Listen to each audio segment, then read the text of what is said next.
Meus irmãos, eu vos saúdo com a paz do Senhor.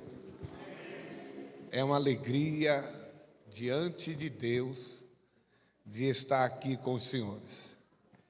É uma grande honra estar aqui nesse convite pelo nosso pastor Wagner. Uma alegria pelo contato, muito honroso e também endossado por nosso presidente, pastor Moisés Rodrigues, e também aceito pelo pastor Paulo. Eu tive a honra de, muito menino, eu sou pernambucano, servi a Deus no Recife, na Avenida Bibiribe, ali na antiga marcenaria, nos pés de uma dirigente chamada Luiz Aivo. E ali o pastor diário era Uzias. E vindo morar em São Paulo, eu servi a Deus no Belém e cresci no Belém. E fui muito jovem ao ministério, aos 27 anos eu já estava no ministério. E nas viagens, junto ao pastor Jário Bartolomeu da Rocha, ladeado ele, eu passei a conhecer na mesa, distante, muito distante, o pastor Moisés. E minha admiração pelo pastor na mesa da nossa convenção, no Espírito Santo, em Maceió, nos estados onde o pastor Jário franqueava que eu fosse ao seu lado, eu via no pastor Moisés uma grandeza, uma sapiência. Eu lembro que um momento crucial no Espírito Santo, muito difícil. Pastor Moisés foi um consigliere de paz, um conselheiro de paz, aquela convenção difícil no Espírito Santo. Lá no Pernambuco não fala difícil, fala difícil. Muito difícil, mas Deus tratou da graça, e o pastor Moisés, ao lado do pastor Zé Wellington, foi um consigliere, e ali as coisas se aconselharam, junto com o pastor Neco, pastor Zé Neco, de Alagoas, e eu passei a ter um carinho muito grande, mesmo distante, menino, aquele pastor é inteligente, eu ficava na convenção vendo as oratórias dele, falando, e um dia Jesus, glória a Deus, me proporcionou aí a Cuiabá, e lá em Cuiabá eu conheci de perto para tocar na mão do pastor Moisés. Para mim foi extremamente importante, emocionante, e daquele dia em diante eu confesso com todo respeito, passei a gostá-lo de uma grandeza muito grande. Então eu quero, pastor, agradecer a Deus, porque eu me sinto uma historinha grega que diz assim, Aquiles dizendo, não diga como eu morri, mas diga como eu vivi, e diga que Aquiles andou com gigantes. Eu diria que eu, Sérgio Viana, ladeei gigantes nesta terra, como o pastor Moisés Rodrigues. Também saúdo a nossa irmã Noemi, essa serva de Deus, que Jesus abençoe. Também o nosso queridíssimo, que ouvi-lo muito na Major Marcelino, o pastor Rogério. Ouvi-lo demais na Major, muito, muito endossado pelo pastor, saudoso pastor Lupécio. E também algumas vezes junto ao pastor Perácio Grilli. Aleluia. Cheguei a ver também aquele gigante. Como Luiz Gonzaga de Medeiro, também cheguei a ver aquele gigante. Também quero louvar a Deus que ao chegar aqui fui brindado, fui felicitado do pastor Alencar. E saber que o trabalho do Hermelino Matarazzo, porque eu já sabia que o trabalho do Matarazzo tinha um viés com o pastor Caramuru. E aí, chegando, eu sei do entrelaçamento do pastor Alencar, que a casa dele foi o nascitur do trabalho do Belém, no setor 31, a qual eu sirvo ao Senhor Deus. Então, pastor, esta noite, senhores, é extremamente para mim importante, Eu me sinto extremamente felicíssimo e ao mesmo tempo acanhado, não é? De pregar no meio de gigantes. Mas eu lembro que no ano de 97, 96, quando fui separado o evangelista, um certo pastor que pregava disse o seguinte, que aonde está Melquisedeque, Abraão só paga dízimo. Então eu deixo aqui o meu dízimo, o meu testemunho para com os irmãos e convido aos mesmos para ler comigo o Evangelho de nosso Senhor Jesus Cristo, segundo escrito por João, capítulo de número 4, versículo de número 46. Louvo a Deus pela vida do meu filho Heitor, meu caçula. Agradeço a Deus também pela vida de minha esposa, não está aqui porque está no plantão, está dentro de um hospital nesse momento, numa UTI, ali na Santo Amaro, né? Correndo na farmácia, para dentro, para trás. Deus queira que não tenha intercorrência nenhuma, que seja um plantão abençoado e o nome de Deus seja glorificado. No Evangelho, segundo escrito por João, Evangelho de nosso Senhor Jesus Cristo, diz assim: a segunda vez foi Jesus a Caná da Galileia, onde da água fizera vinho, e havia ali um oficial do rei, cujo filho estava enfermo em Cafarnaum. Ouvindo este que Jesus vinha da Judeia para a Galileia, foi ter com ele, e rogou-lhe que descesse e curasse o seu filho, porque estava à morte. Então Jesus disse: se não virdes os sinais e milagres, não crereis. E disse-lhe o oficial: Senhor, desce, antes que o meu filho morra. E disse-lhe Jesus: vai, o teu filho vive. E o homem creu na palavra que Jesus disse e se foi. E descendo ele logo, saíram ao encontro os seus servos e anunciaram dizendo: o teu filho vive. E perguntou-lhe, pois, a que hora se achara melhor? E disseram-lhe: ontem, às 7 horas, a febre o deixou. Entendeu, pois, o pai, que era aquela hora a mesma em que Jesus disse: o teu filho, e creu ele e toda a sua casa. Aleluia. Deus seja louvado. O texto nos conta que Jesus, eu sou apaixonado por esse texto, que Jesus vai a segunda vez para Caná da Galileia. Na primeira, os senhores lembram que ele vai a convite, não é? De casamento, e ali dá-se um problema da nudez dos noivos, dos nubentes, quase passaram a vergonha do vinho acabado. E o texto diz que a mãe de Jesus disse: olha, ele está aqui, faça o que ele mandar.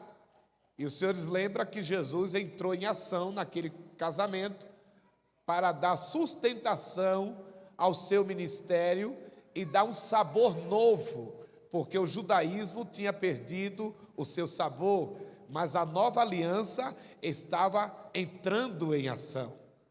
Então ele transforma o vinho, ou melhor, ele transforma a água em vinho, né? É uma ideia mais do que água em vinho, é que a vida em Cristo, ela dá sabor, aleluia. Então, quando aquele mestre-sala toma o vinho que vem no segundo momento, ele fica estarrecido, ele fica de boca aberta, ele fica bestializado, que diz: todo homem serve o melhor no primeiro, mas tu nos surpreende em servir o segundo. Por quê? Porque a vida em Cristo, ela dá sabor. A proposta do Evangelho é dar sabor, aleluia. Nós estamos aqui nesta noite porque temos recebido de Deus o sabor da vida. E é por isso que glorificamos ao Senhor. Então, a água transformada em vinho é a vida em Deus com sabor de viver, de glorificar, de acordar todos os dias, sabendo que o nosso Redentor, ele vive. Também o Evangelho, ele dá cor, né? Ele dá cor, porque viver não é fácil. Viver é complexo, muitas vezes nós ficamos temerosos, ficamos com medo, mas em Cristo nós ouvimos algo que nos dá cor, nos dá coragem, quando Ele diz: não temas, porque eu estou contigo. Então, em Cristo nós não devemos nos assombrear, nós não devemos ter medo, porque em Cristo nós temos cor, em Cristo nós temos sabor, em Cristo nós temos vida. Então a proposta de Caná foi mais do que servir um vinho. Não, a proposta de Caná foi um momento de divisão de água, aleluia, onde ele veio para dar sabor. Então esse Deus, o Senhor Jesus, ele nos dá sabor de viver, porque o Evangelho de Cristo é vida. E agora ele vai pela segunda vez, propositalmente, porque uma das coisas que eu amo a Deus é porque Ele tem o controle de todas as coisas, por mais que nós não percebamos, por mais que nós não vimos, mas eu quero dizer aos senhores: descanse, porque o controle está na mão de Deus. Agora você não precisa ver, aleluia, porque a nossa reunião não é para ver, vem ver Brasil, não, a nossa reunião é para quem crê. E deixa eu dizer uma coisa também, a irmã está nos assistindo, meu pastor Paulo, meu decano, pastor Moisés Rodrigues, pastor Alencar, a irmã Cláudia de Mococa me mandou mensagem para saudar todos os irmãos, que ela ama esta casa. Eu a conheço de Mococa, porque nós temos uma família em comum lá em Mococa, e nos encontramos nessa igreja, congregamos junto, eu hospedo na cidade de Mococa. Então, quando ela viu o banner, essa senhora me mandou umas 6 mensagens para saudar os irmãos com a paz do Senhor, amém? Está saudada, irmã Cláudia? Do jeito que a senhora peticionou, assim foi feito, não é? Aleluia, porque foi que ela me pediu para que assim procedesse. Então, Jesus, de uma forma muito bem dominada, bem segura, ele volta a Caná da Galileia. E quando ele volta a Caná da Galileia, eu acho, bem empiricamente falando, nada cientificamente falando, mas empírico, bem popular, os discípulos oraram e disseram: tem casamento de novo em Caná da Galileia? Jesus disse: não, vem comigo, pode vir comigo, que vamos juntos, vamos para Caná. E os discípulos, que foram extremamente influenciados pelo acontecimento em Caná da Galileia, porque diz que os discípulos creram nele, né? Enquanto deu sabor aos convidados, deu cor, deu vida, aos discípulos deu crença, a maravilha da transformação da água em vinho. E os discípulos: vamos com ele. Ninguém sabia o que ia acontecer, ninguém sabia o que ia rolar, ninguém sabia o que ia dar. Jesus de volta em Caná. E vocês sabem que, dado ao primeiro fato, a coisa se tornou notória, que Jesus está em Caná da Galileia. É bom que se lembre que nós não tínhamos periódico, nós não tínhamos jornal, nós não tínhamos Folha de São Paulo, não tinha Le Monde, não tinha nenhuma revista, não tinha Zap, não tinha rede social, mas a informação correu a campo. Jesus está em Caná, porque a Bíblia não mente quando diz assim, que Deus faz das nuvens seu carro e dos ventos ele faz seu mensageiro. Quando ele quer, o nome vai na frente, porque ele é Deus.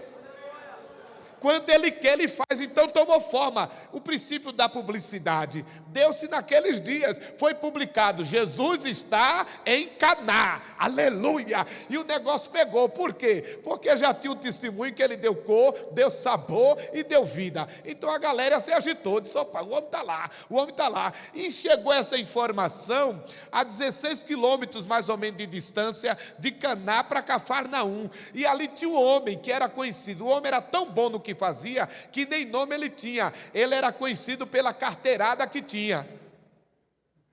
Ele era conhecido pela carteirada. E como é a carteirada dele? Ele é o oficial do rei. Ninguém sabe o nome dele, ninguém sabe a origem, a sua descendência consanguínea, ninguém conhece, mas ele é tratado pela sua função, ele é tratado pela sua funcional, ele é oficial do rei. E aquele oficial do rei, provavelmente um homem que prestou concurso, um homem que leu edital, um homem bem preparado, porque eu acredito que o oficial do rei era semelhante hoje ao oficial de justiça, não é? Aquele homem que faz saber os ritos da justiça, os prazos da justiça, ele que faz saber o andamento dos processos às partes que estão envolvidas. Então o oficial vem, notifica, avisa, e todo aquele homem, e geralmente os oficiais de justiça nos dias atuais são pessoas bem relacionadas, né? São pessoas que são amigos de juiz, são amigos de promotor, às vezes até amigo, quem sabe, de um delegado. Geralmente um oficial de justiça é alguém que tem boas relações no fórum, na comarca, na vara que trabalha. Mas, irmãos, tem situação na nossa vida que, por mais que sejamos influentes, por mais que tenhamos amigos, por mais que tenhamos carteirada, tem coisas que só Deus pode fazer. Aleluia, aleluia.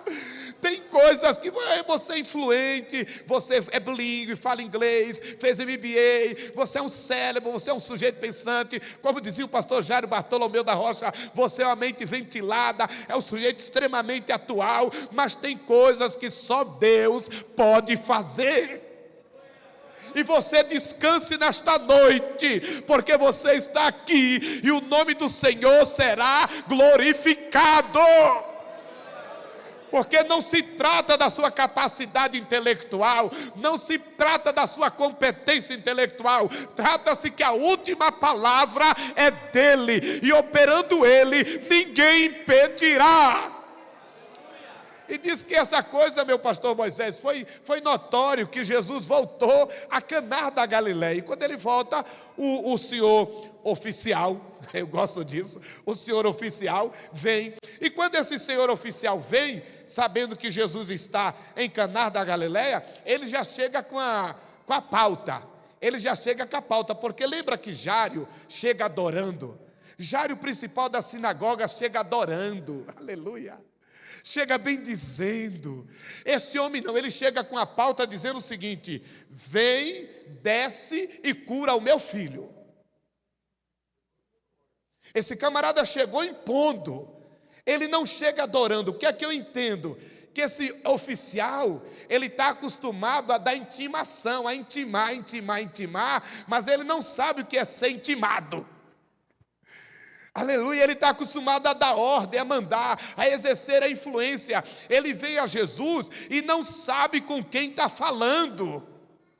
Sabe aquela ideia que não sabe com quem está falando, mas a igreja, aqui na Vila dos Remédios, ela sabe com quem está falando nesta noite. Os varões que estão celebrando um culto de adoração a Deus, sabem com quem está falando nesta noite. E ele está aqui dizendo: você me invocará e eu lhe responderei. Mas esse Deus é grande, ele é misericordioso. E esse oficial, ele vem claudicando, né? A ideia de claudicar, como diz a King James, é a ideia daquele imperador Cláudio, que claudicava, que puxava de uma perna. Ou seja, o que é que eu entendo que esse homem vem claudicando? Ele vem claudicando porque ele tem uma fé, mas não tem a fé perfeita. A fé dele dá mancada. A fé dele dá mancada. Ele não tem, mas mesmo mancando da fé, Deus não o despreza. Mesmo mancando na fé, Deus não o ignora. Aleluia. Porque a bondade e a misericórdia habitam em Deus. Aleluia. Então nesta noite, Deus nos recebe pela sua graça e pela sua misericórdia, dizendo: mesmo claudicando, clame a mim, porque eu sou fiel.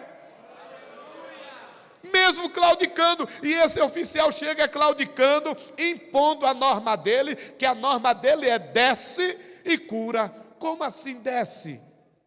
Deus não desce, o controle está na mão dele. Quem desce são os homens.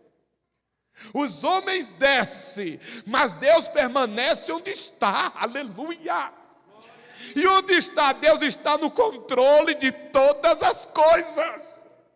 E operando Deus, ninguém impedirá. Mas aquele homem diz: desce e cura o meu filho, porque ele está à morte. Primeiro, não sabe com quem está falando, porque ele não sabe que ele está falando com o Filho de Deus. Ele está falando com o próprio Deus. E a Bíblia diz que um dos atributos de Deus é a onipresença. Um dos atributos de Deus, mamãe, é onipresença. Aleluia! Um dos atributos de Deus é onipresença. Deus está aqui e Deus está lá. Enquanto você é ministrado com esta palavra aqui, Deus ministra lá do outro lado. Porque nós estamos num culto, numa reunião, onde Deus se faz presente. Fique em comunhão, porque Deus agirá, e operando Ele ninguém impedirá. E o texto sagrado diz que Ele diz: vem, desce, e não só desça como cure meu filho, e mais ainda, se apresse, porque ele está prestes a morrer. O que é que ele está dizendo? Venha logo, venha embora, porque se meu filho morrer, nem o Senhor resolve. Ele não sabe mesmo com quem está falando. Mas tudo isso, Deus está no controle. Talvez você não está entendendo o que está rolando. Talvez você não compreenda o que está acontecendo. Mas eu vim lhe dizer para mim e para você nesta noite: Deus está no controle. Volte para sua casa, varão, dizendo: Deus está no controle. E você verá a bondade e a misericórdia de Deus, porque está um tumulto, está um negócio estranho, mas Deus me trouxe aqui para dizer: eu estou no controle. E o texto sagrado diz que aí Jesus cobra dele um posicionamento, meu pastor, e disse assim, pastor Paulo Levi: se não virdes os sinais e milagres, não crereis. O que é que Jesus está dizendo? Eu não vim para show, eu não vim para espetáculo, eu não vim para fumaça, eu não vim para jogos de luzes. Você só veio aqui porque você está encantado pelos milagres que ouviu falar ao meu respeito. Mas você não está aqui pelo que eu sou. Nós não estamos aqui adorando pelos milagres. Nós não estamos aqui adorando pelas maravilhas. Nós estamos adorando pelo que Deus é. A igreja se reúne nesta noite para adorar pelo que Deus é. Deus é socorro bem presente na hora da angústia, pelo que não temeramos, porque Deus está conosco. Então Jesus diz: eu não vim para show, eu não vim para capricho de homem, eu não vim para satisfação de ego humano. Calma aí, rapaz. Eu não vim para isso, você só está aqui por causa de milagre. E os irmãos sabem que nem todo dia é dia de maravilha, mas todo dia é dia de Deus. Todo dia é dia de Deus, quando Ele diz: não temas, porque eu estou contigo, aleluia. Não te assombres, porque eu sou o teu Deus. E Deus cuida. E o texto diz que o oficial, ele não quer dar ouvido. Lá no Pernambuco, ele é meio moco. Gente moca no Pernambuco é gente que não gosta de ouvir. É gente que gosta que fala o que eles querem, não o que a Bíblia diz. Gosta de massagem de ego, gosta de ser, né? E Jesus disse àquele homem: você só está aqui pelos milagres e as maravilhas, senão você não cria. Mas o oficial no 49 disse o oficial: Senhor, desce antes que o meu filho morra. Olha para aí, irmão, que homem difícil de lidar. Jesus está dizendo para ele algo interessante, ele não quer dar ouvido. Ele está dizendo: vamos logo, desce antes que morra. Aí no 50 Jesus diz assim: disse Jesus: vai, o teu filho vive. Aleluia, aleluia. E o texto continua dizendo assim: e o homem creu na palavra. É bom que se observe aqui nesta noite de reflexão que enquanto ele é oficial, a funcional não deixa ele ver a palavra. Mas quando ele entra na máxima que diz: torna-te quem tu és. E ele não é o que faz, ele não é oficial, ele é um homem que presta serviço de oficial. Ou seja, Deus não trabalha naquilo que nós fazemos, Deus trabalha naquilo que somos. Então Deus quer trabalhar não no meu ofício de advogado, de um bacharel, no ofício de um juiz, de um promotor de justiça, de um fiscal da fazenda. Sim, é lindo, vai estudar, se prepare, invista nisso. Mas a proposta do Evangelho é trabalhar no homem que somos. A proposta do Evangelho é trabalhar naquilo que somos, e nós somos homens que precisamos da bondade e da misericórdia de Deus. Então, ainda que tenhamos nossos atributos, nossas capacitações intelectuais, mas nesta noite aqui, eu não sou a carteira que carrego, eu sou um filho que preciso da misericórdia e da palavra de Deus para viver em harmonia e o nome do Senhor ser glorificado. Em outras palavras, Jesus põe aquele homem para se desarmar, e o texto diz que o homem creu na palavra. Quem queria espetáculo, quem queria show, quem queria exibição, jogo de luz, fumaça, agora recebeu de Deus uma palavra. E o texto diz, e que Jesus disse, e ele se foi. E a Bíblia diz que descendo ele logo, agora quem desce é o homem, aleluia. Mas ele não desce como subiu, ele desce levando uma palavra. A proposta nesta noite é: nós vamos levar conosco uma palavra. A proposta é que nós vamos levar uma palavra de milagre para a nossa casa. Nós vamos levar uma proposta de milagre para nossos filhos. Nós vamos levar uma palavra de vida, cor, sabor e vida para nossas famílias.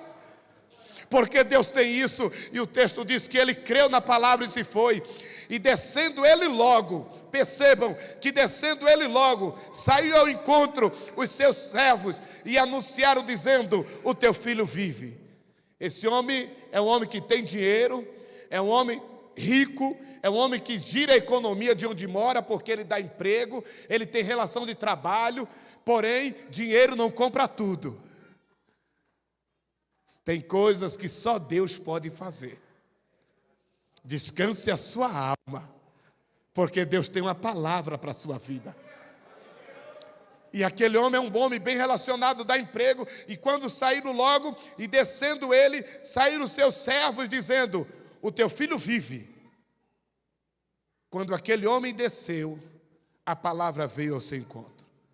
Como crentes que somos, como pai que somos, precisamos nos posicionar e crer na palavra de Deus. Eu convido a todos nesta noite a nos posicionar em crer no poder da palavra. Não é no poder do seu argumento, não é no poder do seu dinheiro, não é no poder da sua bilíngue, não é o poder do seu carro, mas é o poder da palavra de Deus. A palavra de Deus é fiel, aleluia. A palavra de Deus é grande, aleluia.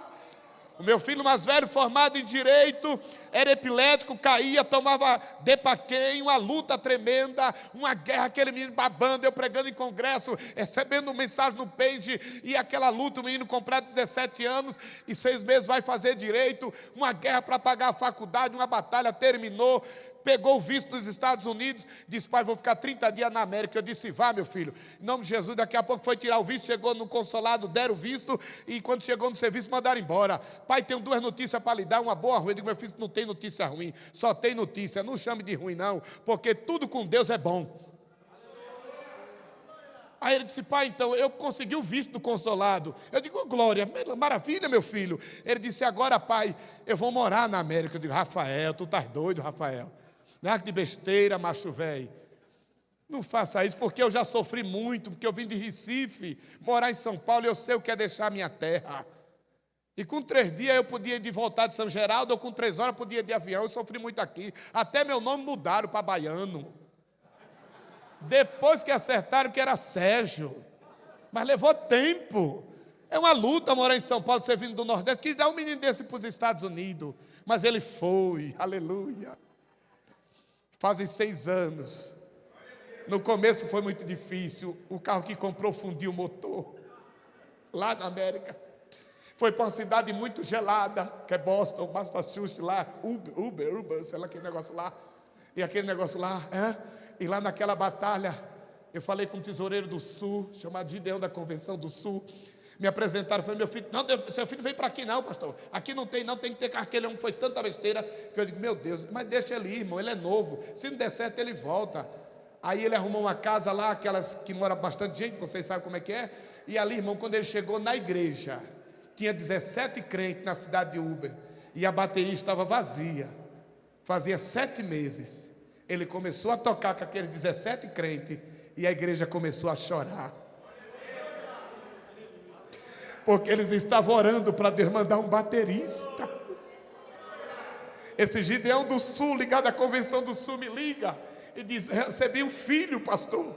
Seu filho é meu filho. Já fazem 6 anos. E hoje ele trabalha todo equipado, todo empacotado, numa empresa de médicos, carrega um médico para cima e para baixo, e os processos de cirurgia, e ali meu filho fala inglês fluentemente.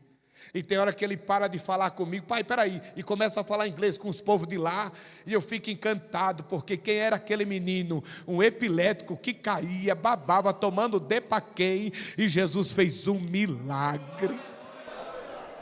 Deus é lindo, a palavra é dele, operando ele, ninguém impedirá.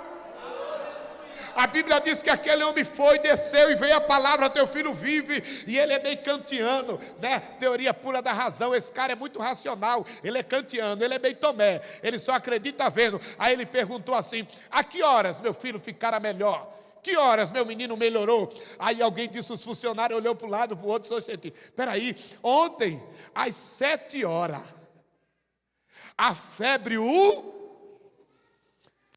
Aí o texto diz assim, ó: entendeu, pois, o homem, ser aquela mesma hora em que Jesus disse: o teu filho vive. Sabe o que é que eu entendo dentro da teoria da concomitância?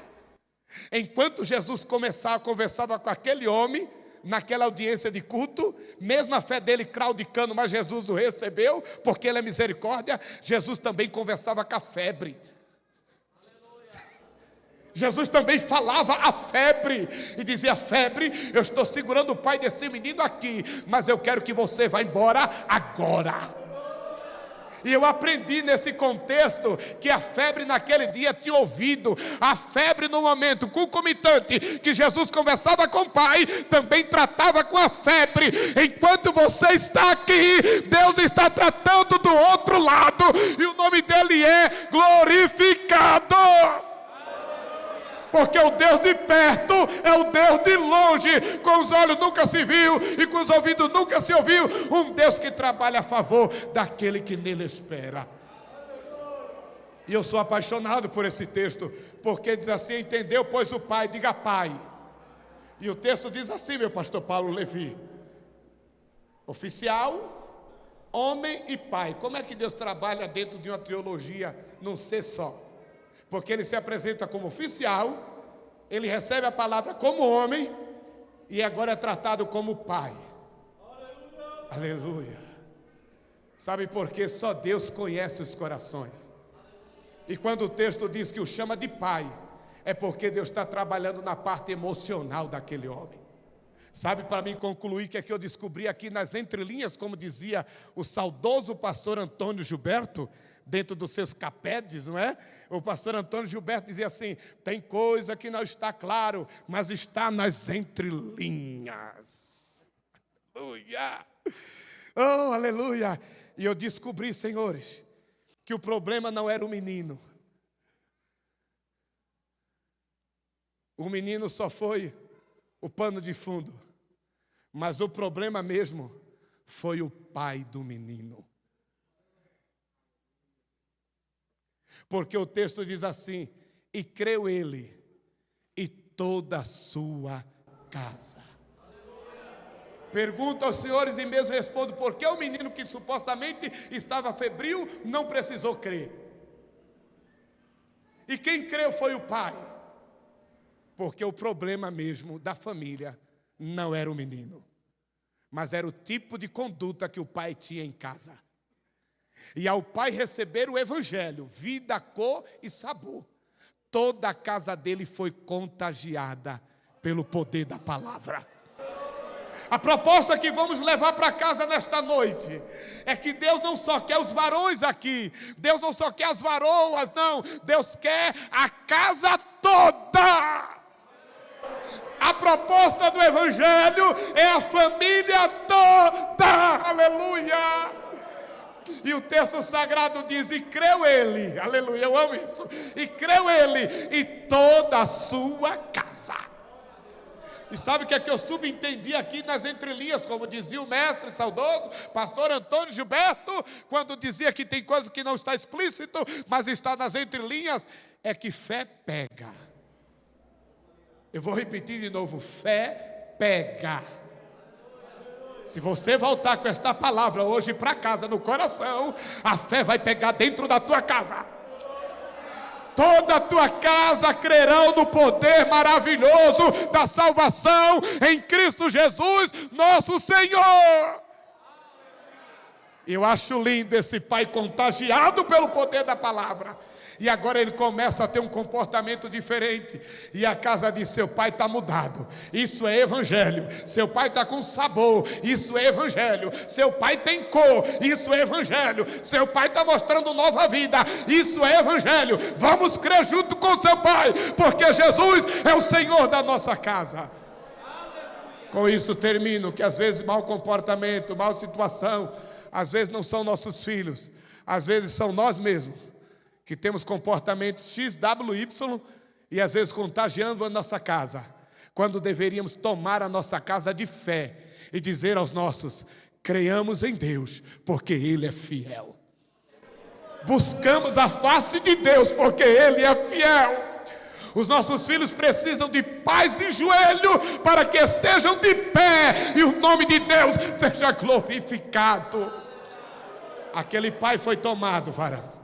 Deus quer tomar a tua vida hoje de fé, e você venha contagiar toda a tua casa.